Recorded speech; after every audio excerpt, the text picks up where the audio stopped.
Olá, ouvintes! Começando mais um episódio do Tá de Clinicagem, podcast para estudantes, internos, residentes, qualquer profissional de saúde que queira discutir os temas de clínica médica.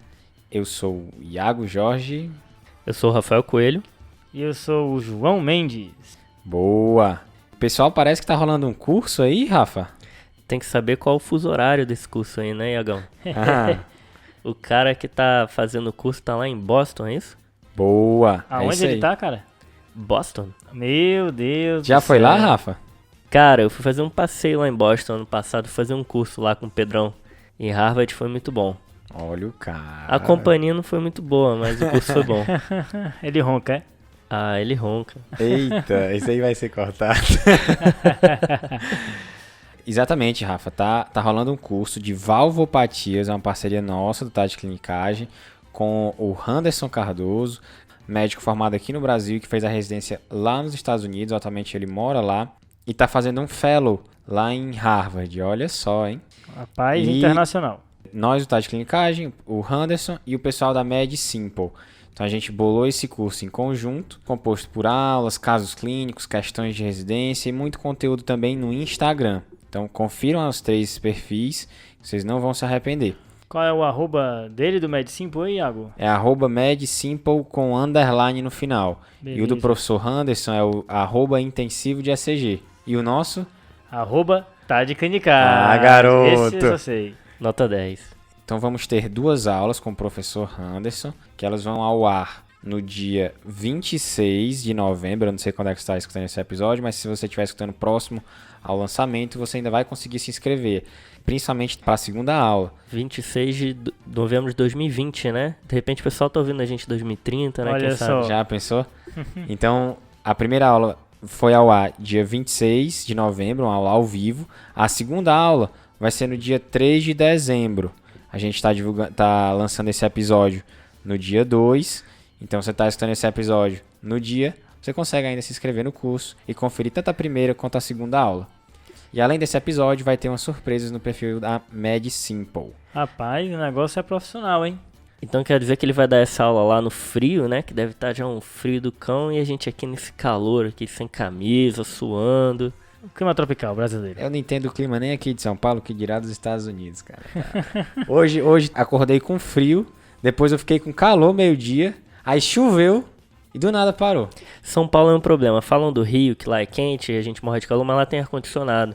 Aqui em São Paulo, no verão, a gente morre de calor e no inverno morre de frio, porque não tem aquecedor. Mas é bom no Ceará, que é o mesmo clima o ano todo. É, são 4. Calor, quintura, inferno e mormaço. Esse mesmo. Aí tem a quadra chuvosa, são 4 dias de chuva no ano. É. Pronto. Vamos nessa, pessoal? Boa, vamos lá. Então, pessoal, reforçando, né? Eu que comecei apresentando o episódio, não foi à toa, eu vou trazer um caso clínico que o João e o Rafa ainda não sabem o diagnóstico. Eles só sabem o que vocês também sabem, que é o título do nosso episódio: sopro cardíaco e febre. Muito bem. Vamos. Preparados?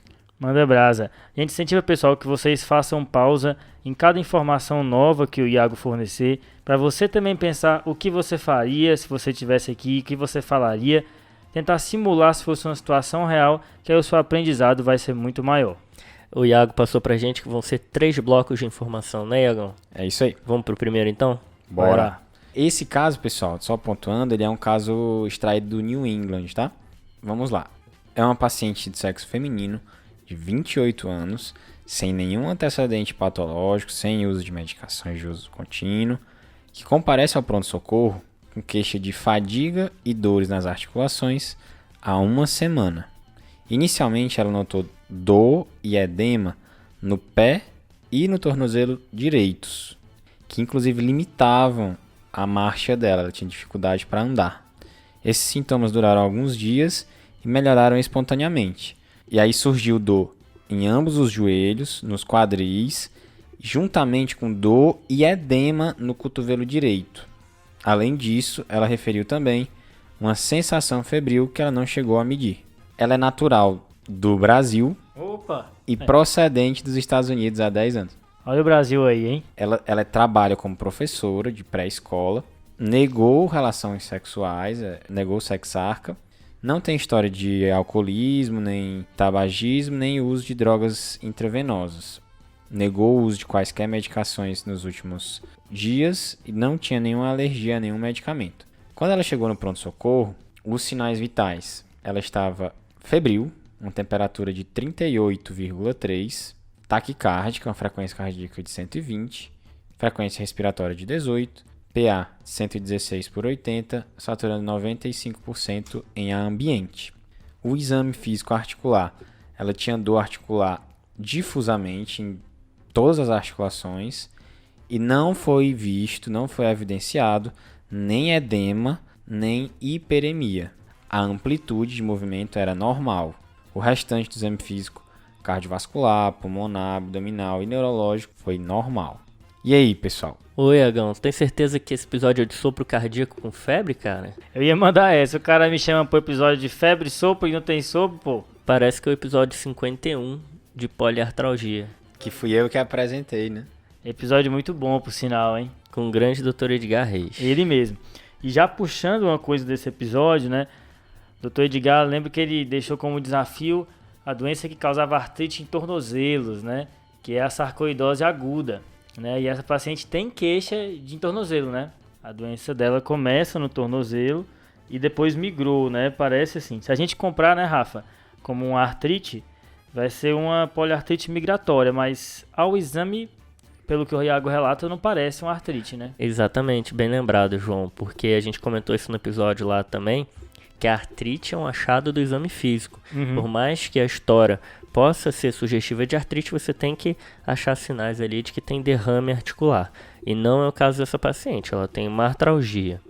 E chega febril no pronto-socorro. Acho que o paciente que chega febril, taquícardico no pronto-socorro, primeira coisa que você tem que excluir é que ele não esteja com quadro de sepse, né? Pensando do ponto de vista assim, bem intuitivo, excluir o que é grave e depois ir para a investigação diagnóstica. No caso dela, parece que não tá, né, Iagão? Perfusão tá boa. Exatamente, perfusão boa, escala de coma de Glasgow 15. Frequência respiratória normal. É uma boa lembrança essa, né, Rafa? Não tem nenhum foco aparente, né, no caso da nossa paciente, né? Não tem. Aí, assim, eu acho que tem uma decisão importante aqui. A gente vai comprar esse quadro dela como uma poliartrite migratória. Aí acho que tem alguns diagnósticos diferenciados para a gente comentar. Ou a gente vai comprar como uma poliartralgia. E eu acho que vai ficar mais no contexto aí de uma síndrome viral aguda, né? Pois é, né, João? Aqui no Brasil que a gente tem dengue, zika, chikungunya, são as causas mais comuns. Exato. Então eu acho que se a gente comprasse como uma artralgia, aí eu acho que as arboviroses no Brasil cresceriam, né? Apesar de que uma semana já começa passando um pouco aí do período das arboviroses. E aquela que predomina com o quadro articular, de fato, é a chikungunya, né? Poderia ser uma possibilidade para a nossa paciente. Pois é. Acho que nesse momento, como é um paciente que não está grave e tem um quadro que é bem inespecífico e também parecido com doenças comuns que tem curso autolimitado, talvez nesse momento seja o ponto de fazer alguns sintomáticos e observar a evolução da doença, né, João? O que você acha? Exatamente. Agora, pensando pelo outro lado, né, Rafa? Se fosse um quadro de fato de uma poliartrite migratória, aí tem algumas coisas que eu acho que vale a pena a gente mencionar, né? Um quadro que pode fazer isso é o de artrite gonocócica, né? Tem aquele padrão que vai migrando, né? Gosta de grandes articulações, pode ter achado de pele, nossa paciente não tem. Agora, ela nega sexarca, né? Isso é uma coisa que fala contra, né? A priori a gente compra o que a paciente relatou. Boa, João. Acho que se você não tivesse caracterizado como uma poliartrite migratória, não teria tido um gatilho de pensar na febre reumática também aguda, que é uma das causas disso. É interessante que você falou, né, Rafa? A gente organizar o conhecimento da maneira como o paciente se apresenta, porque a gente vai disparar as informações de uma maneira mais fluida. Acontece muita gente, nossa, eu sabia isso, por que eu não pensei, né? Isso tem muito a ver com a maneira como a gente guarda as coisas, né? E de fato, qualquer quadro desse, de uma queixa articular migratória, ainda mais numa paciente jovem, né, veio do Brasil, tem que levantar essa suspeita. Então acho que a gente precisa esclarecer na história dela algumas coisas, né? Teve alguma história de infecção recente? Dor de garganta, diarreia, eu acho que isso tudo vale a pena, né? Legal que você falou isso, João, porque eu vejo que é muito comum, às vezes, a gente passar as informações de uma maneira coloquial, né? Uhum. E é importante que a gente traduza em termos médicos e dê nome aos bois. A gente Sim. fale com termos que possam ativar, como você disse, a nossa memória e a gente consiga seguir alguns algoritmos diagnósticos, né? Exatamente, Rafa. Isso é o que eles chamam de processamento semântico, né? Você dá um qualificador médico para aquele sintoma e isso vai te fazer com que várias apresentações você coloque no mesmo saco. E aí você consegue lembrar daquilo com mais facilidade. Eu lembro que na residência, às vezes eu passava caso para alguém mais experiente, eu era super redundante, aí o cara no meio do caso olhava, tá bom, é uma dor lombar com sinal de alarme, né? Tem que fazer isso. É uma eritrodermia esfoliativa, né? Tem que fazer isso. Eu via que o cara, no meio do caso, ele já tinha pego a síndrome e já sabia todas as perguntas que tinham que ser respondidas naquele caso, só por conta disso. Legal, cara, isso aí. Boa. E nesse caso aqui, como é que vocês colocariam? Iagão é uma mulher jovem de 28 anos que chega com um quadro agudo de poliartralgia migratória e febre. Boa, Rafa, acho que é isso aí, sintetizou bem.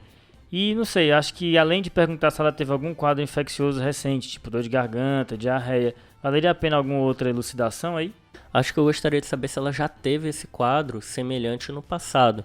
Acho que só isso, né, Iagão? Porque você me falou que ela não tem nenhum antecedente. Boa, pessoal, muito bom. Então, respondendo os questionamentos de vocês.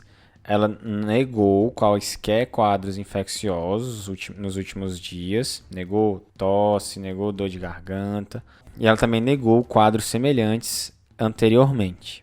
Então, o paciente foi liberada do pronto-socorro com sintomáticos, e ela voltou depois de 5 dias. E aí ela voltou com um quadro mais exuberante. Ela descreveu uma dispneia progressiva, pior quando ela estava deitada em posição supina. Ela melhorou, na verdade, das dores articulares, mas continuou a ter dor e rigidez só no joelho direito. No exame físico, nesse momento, ela estava com a temperatura de 37,5, uma frequência cardíaca de 106, PA de 126 por 63, frequência respiratória de 22, saturando 96%, com catéter nasal a 3 litros por minuto. No exame físico pulmonar, ela tinha estertores bibasais. No exame cardíaco, ela estava taquicárdica. E aí foi evidenciado um sopro Olha ele aí. holossistólico em ápice cardíaco irradiando para a axila esquerda, tá? O exame físico abdominal era normal, estava bem perfundido, não tinha edemas. E o joelho direito estava quente ao toque. Não tinha hiperemia, mas estava quente e a amplitude de movimento era limitada. E houve uma dor intensa com a flexão da articulação. O exame neurológico era normal e a orofaringe foi examinada, estava sem nenhuma alteração. E não tinha nenhuma adenomegalia palpável, nem massas, nem nada desse tipo. E aí, pessoal, agora parece que o jogo virou, né? Agora Queridinho. eu peguei vocês, né? Uma hora o sopro ia aparecer, né? Entramos no tema do episódio agora, né, Joãozinho? Agora começou. Pois é, essa paciente agora chega com um quadro que mais preocupa, que é a dispneia dela, né? Para quem quiser ouvir a nossa discussão sobre a dispneia, é um episódio das antigas, número 35. Bom, essa paciente agora chega com um quadro que evolutivamente piorou, né? Agora ela está com dispneia, está dessaturando. A gente vai imaginar que esses estertores bibasais aí sejam achados ou de congestão pulmonar, ou então de alguma infecção pulmonar bilateral, né? Pensaria nesse sentido. E agora chega com sopro, né, João? Exatamente, né, Rafa? A não ser que ela tenha feito uma SARA por algum quadro infeccioso, seja começando uma SARA inicial, a gente vai atribuir a um quadro de edema pulmonar cardiogênico a priori, né? Porque ela tem mais motivo para isso, né? Tem esse sopro, tem uma dispneia que piora deitada, né? Então é um quadro que parece de uma IC aguda, né? É uma coisa que vale a pena a gente pensar. Tem um episódio desse tema aí, não? Tem sim, meu jovem. Episódio 61, tá? E pior que isso nem foi combinado, né, cara? Porque a gente já falou de tanta coisa aqui no TDC que a gente fala de um tema, não dá pra repetir o que a gente falou. Então, você vai lá e volta e ouve que você vai gostar. Exatamente. A clínica médica é infinita, né? Essa paciente vem assim, agora o quadro dela se localiza no joelho quadriarticular agora, dessa vez. Tem sinais de artrite mais evidentes, né? A gente vê não só aumento de temperatura, como vê uma amplitude reduzida e uma dura movimentação passiva. O joelho é uma articulação mais fácil mesmo de perceber que está com artrite, né? Então deu para verificar. E agora apareceu ele, o sopro. Talvez o sopro aí seja o dado semiológico que vai dar mais dica pra gente e reduzir o nosso leque diagnóstico aí, né? E o sopro, né, Joãozinho, é o dado semiológico clássico da doença valvar. Exatamente, Rafa. Mas vale a pena lembrar que tem algumas coisas que dão sopro e não são valvopatias, né? Queria enfatizar aqui com vocês os defeitos septais, especialmente a comunicação interventricular, o mixoma atrial, a cardiomiopatia hipertrófica, que faz um sopro sistólico aí, e os sopros hiperdinâmicos. Dentro dos sopros hiperdinâmicos, eu destacaria 3 aqui, tá? O sopro da anemia, o sopro da gestante e o sopro do hipertiroidismo. Pô, bacana, hein, João? Mas nem todo sopro precisa me preocupar assim, né, Rafael? Pois é, Joãozinho, o sopro é um fenômeno a partir da turbulência do sangue, né? Então vai depender do orifício valvar, do fluxo, do volume de sangue. Isso tudo, em conjunto, vai dar características para o sopro que vão indicar uma etiologia ou outra, mas é comum a gente encontrar sopros que não representam nenhuma doença. Então são sopros que o sangue passa no fluxo normal dele, no lugar onde deveria estar, não foi atrapalhado por nada, não voltou, e aí esse sopro a gente chama de sopro inocente. Boa. Então, em primeiro lugar, não pode ser um sopro diastólico. Se o sopro for sistólico, ele pode ser inocente. E aí a gente vai ter que procurar características de sopros sistólicos patológicos e tentar diferenciar de um sopro que não é de patologia. O que é um sopro sistólico que é de doença, né? Então, de insuficiência mitral, por exemplo, que normalmente é um sopro holossistólico, ou então mais tardio, e aumenta com manobra de oclusão arterial, por exemplo, hand grip, tá? Beleza. E o sopro de estenose aórtica, a gente vai ter que olhar toda a síndrome, né? Se tem dor torácica, tem síncope, a história clínica do doente, mas a característica do sopro, segundo uma revisão bem antiga do JAMA, que aumentou a chance de ser estenose aórtica, foi presença de B4, abafamento de B2, irradiação para a carótida direita, diminuição com valsalva, e o pico do sopro ser no final da sístole. Então essas são características, né? Basicamente, o sopro inocente, então, tem que ser sistólico, Ok. tem que ter característica de ser de ejeção, Uhum. B1 e B2 tem que ser normais, Beleza. e o paciente não pode ter anormalidade hemodinâmica. Fechou. Fazer a manobra do hand grip ajuda, porque se aumentar o sopro, ele deve ser de insuficiência, e eu pensaria em insuficiência mitral, e aí é melhor investigar. Boa, Rafa. Inclusive, eu acho que vale a pena fazer o hand grip na nossa paciente aqui, né? Acho que vale. O sopro sistólico que irradia para a axila tem uma chance boa de ser uma insuficiência mitral aqui nesse caso, né? O paciente está com um grau de congestão, né? Rapaz, eu acho que fazia muito tempo que eu não escutava falar tanto de sopro, viu, Rafa? Acho que desde o 4º semestre, que a maior preocupação da vida era escutar o sopro do paciente. Você virava ele de cabeça para baixo, deitava, ficava em pé. Fazer agachamento. Parecia um treino funcional, né? Mas eu acho que esse conhecimento que o Rafa mandou aí é muito válido, né? Você, ao escutar um sopro e tentar discernir se esse sopro tem que te preocupar ou não, que é uma coisa importantíssima para esse caso, né? Porque se eu encarar esse sopro com seriedade, deve ser, até porque está no título do episódio, a gente vai ter que pensar em algumas coisas aqui para ela. Mas, ainda no acometimento valvular, né, a gente pode ter insuficiências e estenoses, né? Insuficiência é quando o sangue vai para trás, e estenose é quando o sangue não consegue ir para frente, basicamente isso. Mas um conceito que eu só tive um tempo depois é que essas duas coisas não são antagônicas, né? Eu posso ter insuficiência e estenose ao mesmo tempo numa válvula, né? Boa. Ela tanto pode ter dificuldade de fechar, quanto ter dificuldade de abrir, isso é uma coisa interessante. E dispneia é o sintoma mais comum das doenças valvares, por consequência de sobrecarga de volume ou pressão no coração, que deve ser o que essa paciente está tendo, né? Quando a gente vai estudar a valvopatia nas referências, tem uma referência recente, né, atualização de 2020 da diretriz brasileira de valvopatia. Aí você vai ler lá, começa no exame físico. Exatamente. Todas Doenças valvares são divididas em tópicos, né? Cada hora uma doença valvar e começa no exame físico. Eles nem falam da clínica, porque a clínica de doença valvar é insuficiência cardíaca. Exatamente. É a clínica de insuficiência cardíaca. E existe alguns achados um pouco mais específicos e até com valor prognóstico, que é dispneia, dor torácica e síncope, principalmente para estenose aórtica. E aí é o momento que a clínica entra ali naquele guideline e só, né? E lembrar, né, que quando uma doença valvar, ela rompe o horizonte clínico, ela se aparece clinicamente, isso já traz uma gravidade muito grande, né? Então, são doenças que têm um longo período subclínico e que depois rompem, e aí nesse momento em que ela aparece para você de forma sintomática, muita coisa já aconteceu com esse coração. E é uma coisa que eu acho que a gente tem que se perguntar nessa paciente, né? Será que é tudo novo? Ou será que essa paciente tinha uma lesão valvar incipiente, alguma coisa que estava lá e agora piorou, né?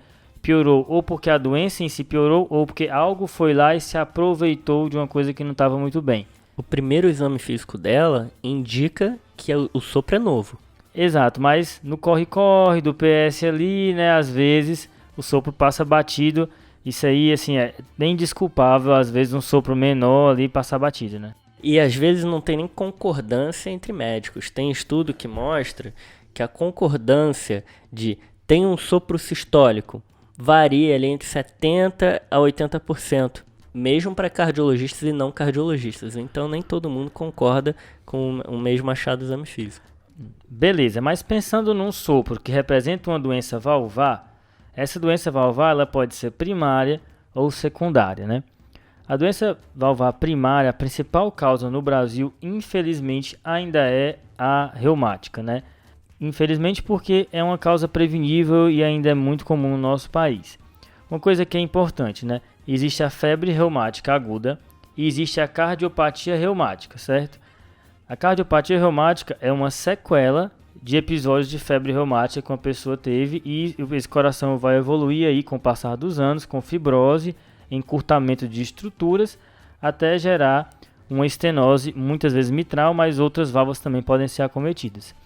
A febre reumática aguda, diferente da cardiopatia reumática, ela costuma se manifestar com insuficiências, certo?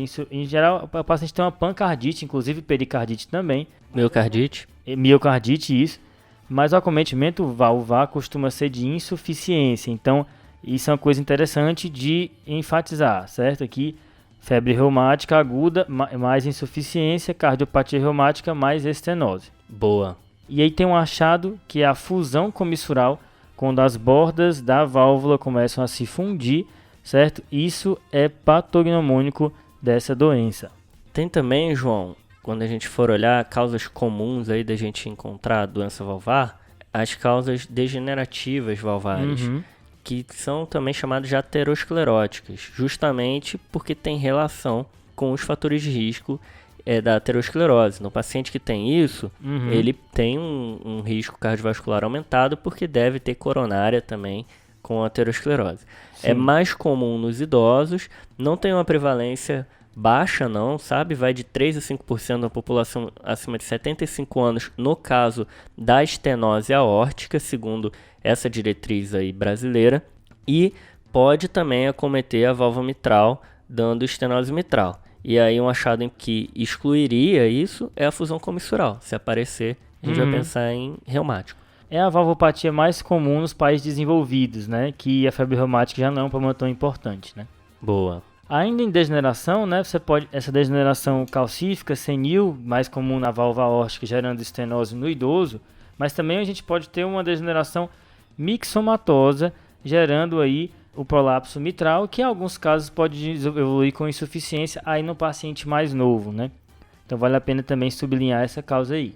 Pois é, a gente poderia ir para mais uma gaveta aí, que são as causas congênitas, e aí tem uma infinidade, né, de doenças. Aí tem doença, viu, meu amigo? Deixa para o cardiopediatra, para o cardiologista, mas é bom saber da mais comum, o clínico não pode deixar de saber da válvula aórtica bicúspide, Boa. Que às vezes só é descoberta lá na frente e favorece também doença degenerativa aterosclerótica e causa estenose aórtica. Boa. Então as principais gavetas aí, né, valvopatias primárias são a reumática, as degenerativas e as congênitas, mas existem uma miscelânea também aí, seria uma quarta gaveta, endocardite, lúpus, outras coisas que podem acometer o aparato valvar e acabar cursando com doença, né? Trauma. Exatamente, que causa mais doença na tricúspide, que é a válvula que está mais próximo da parede, né? Isso que você comentou, João, são doenças primárias valvares, né? Então o problema foi na válvula. A válvula normalmente está acostumada com a anatomia normal do coração. Então se o coração sofre algum insulto que ele modifica a sua anatomia, a válvula pode ficar disfuncionante por conta disso. Então a gente pode chamar isso de uma doença valvar secundária. Isso mesmo, Rafa. Eu tenho um acometimento do músculo cardíaco, isso altera a arquitetura e compromete a função da válvula. Isso é mais comum na válvula mitral e na válvula tricúspide, porque elas têm cordoalhas. Então o músculo se dilata, puxa a cordoalha e essa válvula não consegue fechar porque a cordoalha está sendo puxada, certo? Então eu posso ter uma insuficiência mitral, uma insuficiência tricúspide por dilatação do miocárdio. Então essas seriam as valvopatias secundárias ou funcionais, tá? Essa informação aí é top, viu, João? Essas causas aí, João, que você falou, são causas crônicas de doenças valvares, né? A gente tem que lembrar que existe a possibilidade, inclusive nessa paciente, ela está tendo um quadro agudo. Nas causas agudas, a gente vai pensar em algo que está destruindo ali a válvula ou destruindo o mecanismo dela funcionar normalmente de uma hora para outra. Então, eu vou pensar num quadro inflamatório muito grave ou infeccioso. Então, pode ser uma endocardite, uma febre reumática, até isquêmico. Paciente que infarta e tem ruptura de cordoalhas pode fazer uma insuficiência mitral aguda. Boa, Rafa. Então, deixa eu ver se eu entendi. A gente pode dividir as valvopatias em crônicas e agudas.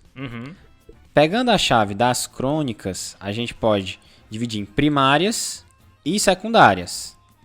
As primárias a gente pode dividir em 4 principais grupos. Então vamos lá.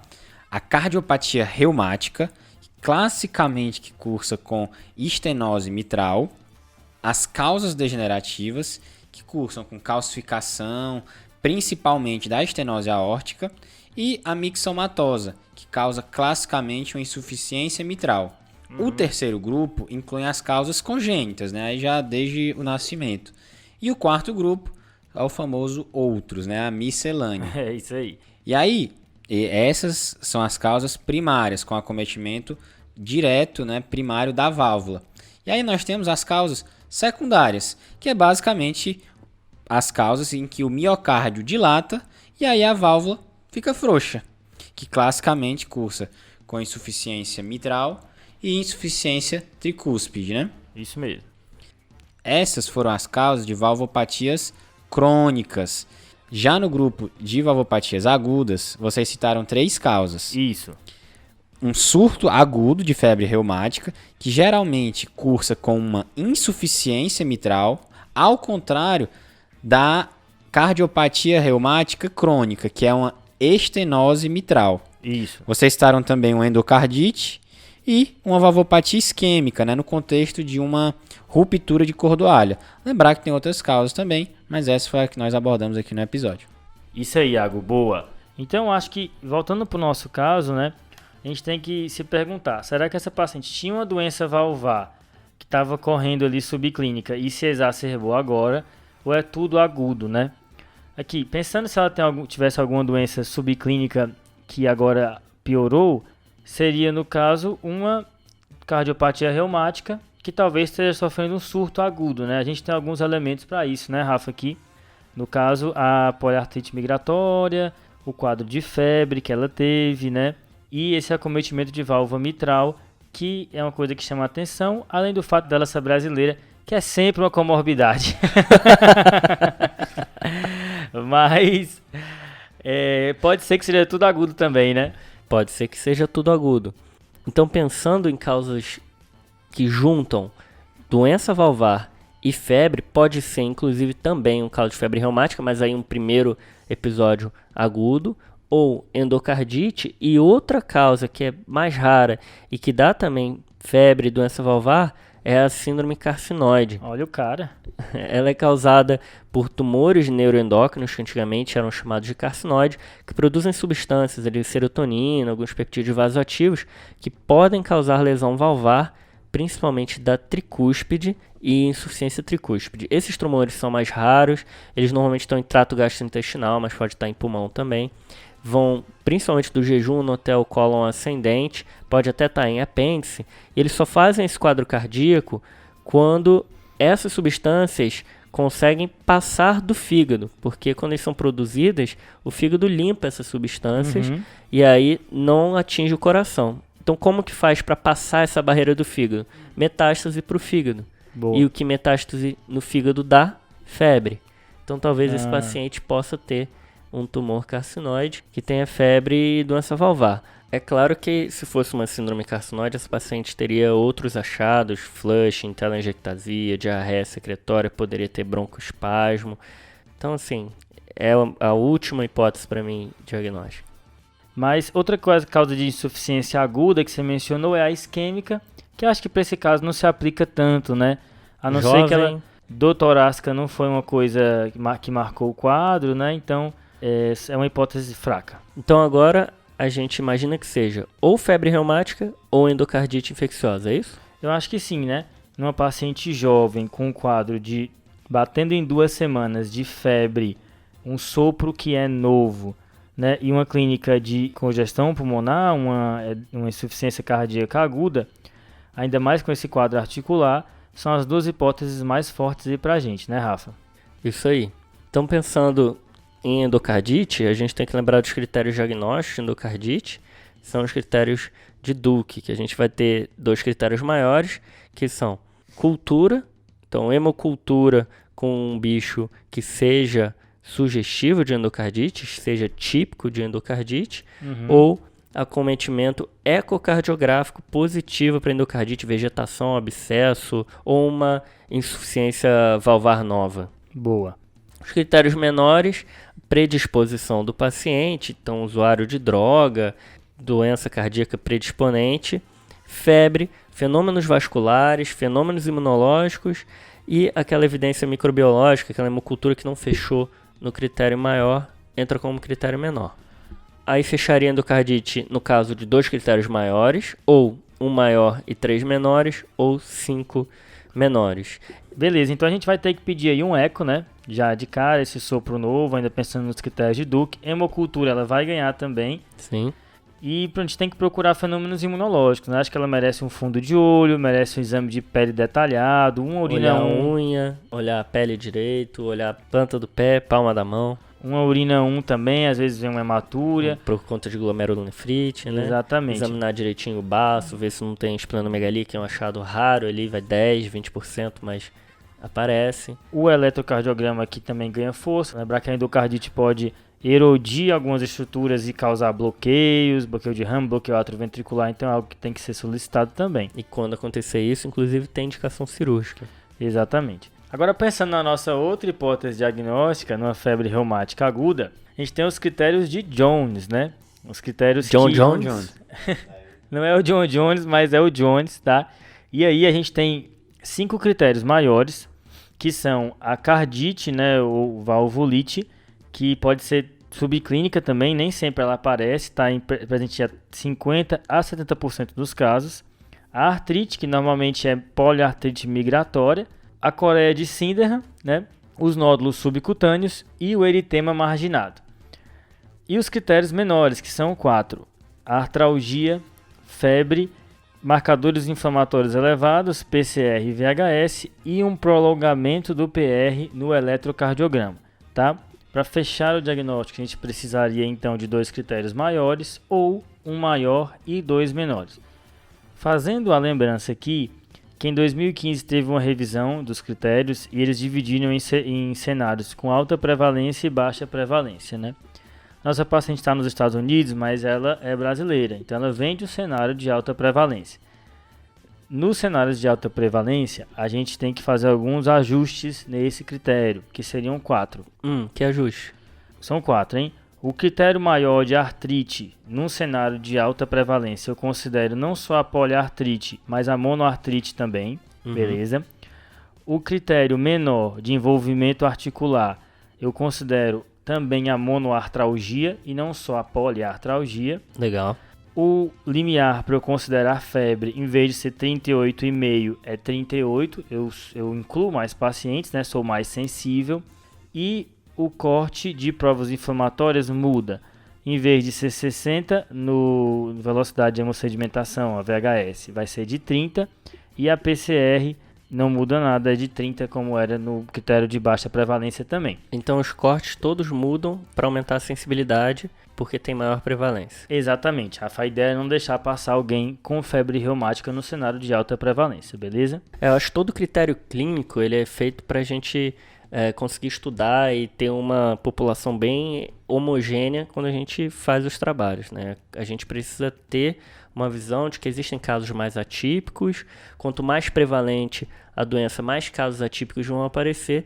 Então a gente precisa ter o bom senso aí de navegar por esses critérios e saber que nem sempre a gente vai fechar igualzinho no livro. Fazendo só um lembrete aqui, tá? Existe uma situação em que eu posso dar o diagnóstico só com uma manifestação de febre reumática, é quando eu tenho só a coreia, tá? De Sydenham? É ela mesmo, que eu nunca nem vi. Eu vi um caso, hein? Olha o cara. No meu Crutac, lá em Cruz, num CAPS, vi um paciente com coreia de Cider. Explica o pessoal o que é Crutac, Iago. Crutac era nosso estágio rural, lá no posto de saúde no interior do Ceará. Aí e sim, na cidade de rapaz. Cruz, próximo a Jericoacoara, tá? Salve pra Jericoacoara. Às vezes um cenário rural, afastado, sem todos os exames, um critério clínico desse cai bem, né? A gente consegue fechar um diagnóstico. Isso, no meu estágio rural eu vi muita leishmaniose cutânea. Eu fiz numa serra e lá tinha muita leishmaniose cutânea. Eu não fiz estágio rural, mas eu trabalhei dentro da comunidade, que é o que a gente faz lá no Rio.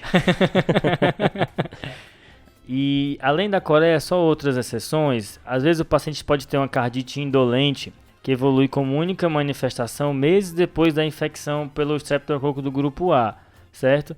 Aí um ecocardiograma tem que ser feito para procurar por uma evidência de cardite que está ali subclínica. E outro lembrete é que no paciente que tem cardiopatia reumática estabelecida, você pode dar o diagnóstico de um surto de febre reumática agudo apenas com 2 critérios menores e evidência de uma nova infecção por Streptococcus do grupo A, tá? Lembrar disso. O que é duvidoso aqui, né, é que ao mesmo tempo em que no paciente que tem cardiopatia reumática estabelecida, eu posso ter um surto de febre reumática aguda, mas essa cardiopatia reumática predispõe a uma endocardite, porque pode uma bactéria ir lá e se alojar. Então é difícil, né? Difícil diferenciar, né? Você falou aí tanto do Streptococcus do grupo A, né, João? Que esse Streptococcus, ele ativa o nosso sistema imune, a gente produz alguns anticorpos que tem uma reação cruzada e atacam o endotélio das válvulas.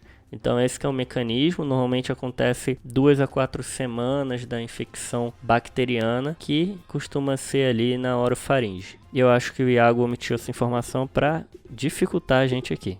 Legal você ter explicado isso, Rafa, porque outra coisa que é necessária, além dos critérios de Jones, é a evidência de uma infecção por Streptococcus do grupo A recente. E aí vale tanto o ASLO, né? Mas vale também o antidesoxirribonuclease, que é a anti-DNase, mas também uma cultura positiva por Streptococcus do grupo A e até uma escarlatina aí recente também entra na conta como evidência de infecção recente por esse Streptococcus do grupo A, junto com os critérios de Jones, fechando aí um episódio de febre reumática. Legal, então a gente vai pedir o eletro também para ver esse PR e o ecocardiograma vai ajudar a definir exatamente que lesão valvar é. As provas inflamatórias também, apesar de que não vão diferenciar tanto aqui, né?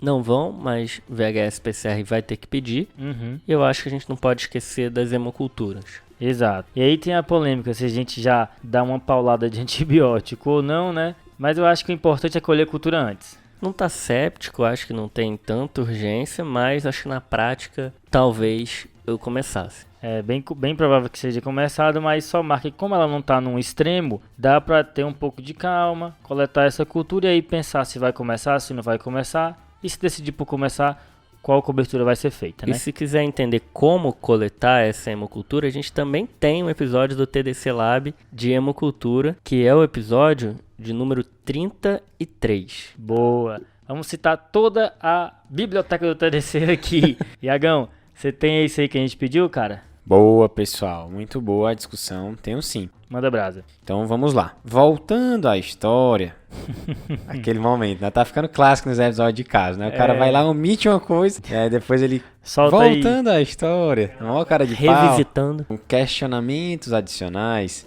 ela lembrou agora que quando ela morava ainda no Brasil, ela tinha episódios de falta de ar.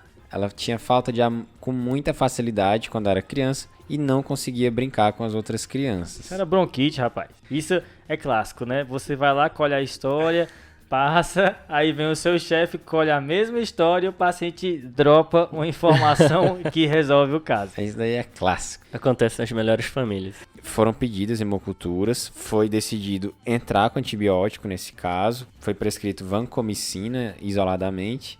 O americano tem tara por vancomicina, né? Tem muito estáfilo resistente a oxa. Ela tinha hipovancocinemia. Precisava repor essa substância. O raio-x de tórax tinha um coração de tamanho normal e infiltrados pulmonares em ambos os pulmões. Que deve ser congestão aí, né? Compatíveis com congestão pulmonar. O eco revelou uma insuficiência mitral grave, uma insuficiência aórtica leve, a função sistólica era normal, as dimensões ventriculares normais e foi demonstrado também espessamento com evidência de estenose mitral crônica e uma restrição importante do folheto posterior. Então parece que ela já tinha lesão antiga e tá fazendo uma lesão nova em cima da lesão antiga, né? Como o João explicou, estenose costuma ser daquela febre reumática que já tá há mais tempo e insuficiência, um quadro agudo. Outra coisa interessante é que ela tem acometimento de 2 válvulas, né? Isso é outra coisa curiosa. Mas o que é estranho, né, é que as cavidades cardíacas estão de dimensão normal, né? Parece que é uma valvopatia que vinha correndo, mas não foi suficiente ainda para deformar o coração, causar uma miocardiopatia aí mais importante. Então com esse eco aí, a gente não tá vendo abscesso, não tá vendo vegetação, tá mais para febre reumática, mas o eco transtorácico não é o ideal, né? O critério de Duke, ela tem uma lesão valvar nova, que é um maior, tem 2 menores, que é febre e essa estenose mitral, parece que é uma condição predisponente prévia. O que o critério de Duke não faz é diferenciar da febre reumática, né? Então talvez um eco transesofágico consiga ver um abscesso, uma vegetação, que apesar de não pontuar mais no critério de Duke, vai ajudar a gente a diferenciar da febre reumática. E as culturas estão correndo também, né? Pode ser que isso dê uma luz aí pra gente. Tem mais alguma coisa que a gente pode fazer, João? Eu acho que vale a pena também ver se teve evidência de infecção por streptococo do grupo A recente, né? Boa. Pedir aí um ácido, um anti-DNA, uma cultura de orofaringe. E nos critérios de Jones, nossa paciente está pontuando aí a cardite no maior, a artrite, que por mais que a gente não considere aquela poliartrite, como ela vem de um cenário de alta incidência, uma monoartrite, então já são 2 maiores aí. E de menor ela pontua com febre, pelo menos. Então ela está com 2 maiores e um menor. Vale a pena também pedir os marcadores inflamatórios e o eletro aí também pra gente. Tá empatado então. Olha só, hein? Vai, Iago, aos 45. Decide aí pra gente. Boa. Então, o eco transesofágico não evidenciou vegetações valvares. 3 pares de hemoculturas foram negativos. Olha só. E os títulos da diásilo e anti-DNase estavam altos. Acho que temos um culpado. É o Streptococcus. Ele. Isso, a paciente foi tratada com penicilina por 10 dias, penicilina V, e depois ficou com profilaxia com injeções de penicilina G-benzatina. A dor articular dela melhorou e ela foi submetida a uma troca valvar mitral por uma válvula biológica. O dano que ela tinha na válvula era muito severo para fazer um reparo. E aí, 10 meses depois da cirurgia, ela teve uma melhora substancial na tolerância ao exercício. Maravilha. E ela não teve quaisquer novos episódios recorrentes de dores articulares ou febre. Lembrar que ela tem que fazer profilaxia aí com penicilina, né? A cada 21 dias, para evitar novos episódios. Boa. Fechou então, Iagão. Legal. Era isso. Bom caso, hein? Endocardite versus febre reumática aguda. Aí é um dilema. Boa. Espero que os ouvintes tenham gostado e confiram lá o curso para mais discussões e mais conteúdo de valvopatias. Boa, esse caso teve muita válvula aqui, né? Teve muita discussão em cima disso. Acho que vale a pena aprofundar mais lá no curso do Henderson, que tá muito bom. Confiram lá, galera. Bora pro salve, galera? Vamos nessa. Queria mandar um salve para 2 pessoas. Para Gabriela Gurgel, que é R1 aqui da Unifesp, foi da UFRN. Lá tem uma galera que ouve a gente. E eu dei um plantão na sala de emergência aí com ela. Foi top. E um salve para Samara Lobê, que ela faz um podcast chamado Reumato Minas, que é o podcast da Sociedade Mineira de Reumatologia. Eu acompanho esse podcast. Parabéns aí pela iniciativa, já tá no 5º episódio, ouçam lá. Massa, acompanhem, pessoal. Eu queria mandar um salve mais do que merecido. Um salve não, um alô. Mais do que merecido. Por que um alô? Porque um alô eu acho mais simpático. Foi você que inventou os salves. Pô. Então, um alô e um salve pro Breno Simas, que sempre avisa a gente quando dá problema lá no Apple Podcast, que a gente posta e o Apple bota nossa... Vai ser contratado. Bota nosso episódio fora de temporada, enfim, ele sempre dá esse lembrete pra gente. Vai um forte abraço aí pro Breno Simas, valeu demais. Boa, Breno, continue fazendo isso, tá? Ajuda bastante a gente. Boa, valeu. E aí, Iagão, vai ficar sem dar salve, pô? Não. Temos um salve aqui para o João Vitor, aluno de medicina da Federal de Sergipe. Ele disse que ouviu falar no TDC com a professora de semiologia dele, que é a Nathalie. Ela, sempre ela. Que ela já foi citada aqui em episódios anteriores. Né? Eu acho que ela já passou aqui pelo hospital, viu? Passou, ela foi residente aqui do Hospital São Paulo, aqui da Unifesp. Nathalie famosa, já interagiu com a gente aí, valeu demais. Valeu, Nathalie, obrigado. E qual que foi o desafio da semana passada, João? E o desafio da semana passada, então, foi um paciente que tinha cirrose, trombose de veia porta crônica, começou a aumentar a bilirrubina e enzimas canaliculares, mas a função hepática estava preservada. A hipótese aqui qual é, pessoal? O paciente que evolui com trombose crônica, ele faz uma coisa chamada de transformação cavernomatosa. Você tem uma formação de várias colaterais ali em volta da trombose para tentar ultrapassar, né, essa obstrução. E essa transformação cavernomatosa pode acabar empurrando a via biliar e causando um quadro de colestase. Então a hipótese aqui é colangiopatia portal, é o nome desse fenômeno que acontece. E quem respondeu foi o Júlio Zoé, lá de... Olha quem voltou, rapaz. Tava ele com saudade. mesmo, Júlio Zoé, lá de Pernambuco, certo? Respondeu aí a colangiopatia portal secundária, a transformação cavernomatosa da porta. Valeu aí, Júlio. Grande, Júlio. Isso, Júlio Zoé lá do HCPE. Ele respondeu esse desafio às 6 horas da manhã. Lembrando que esse episódio foi lançado com um pouco de atraso, né, por conta de uma falha no nosso servidor. E o Júlio deu uma de Faustão aqui, tava no show da Xuxa. Olha só. E ele pediu um salve para os amigos dele, o Diego e o Rodolfo, que também são ouvintes do CDC.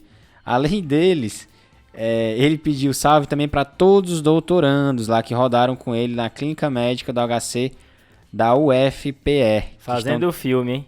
Aí, garoto.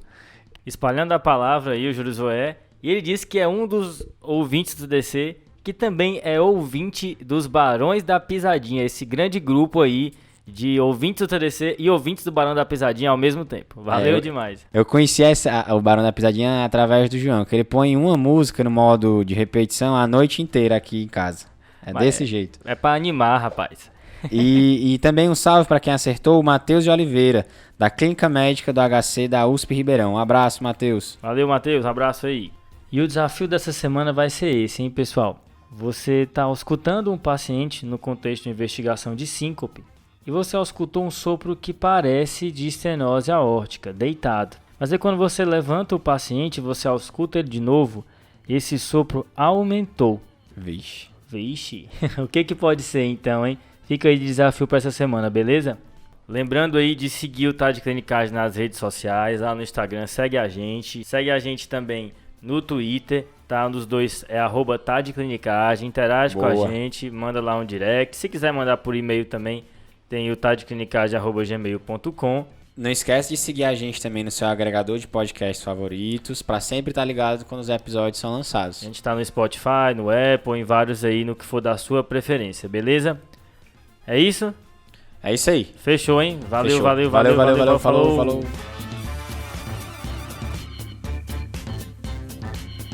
Esse podcast tem como objetivo educação médica. Não utilize como recomendação. Para isso, procure o seu médico.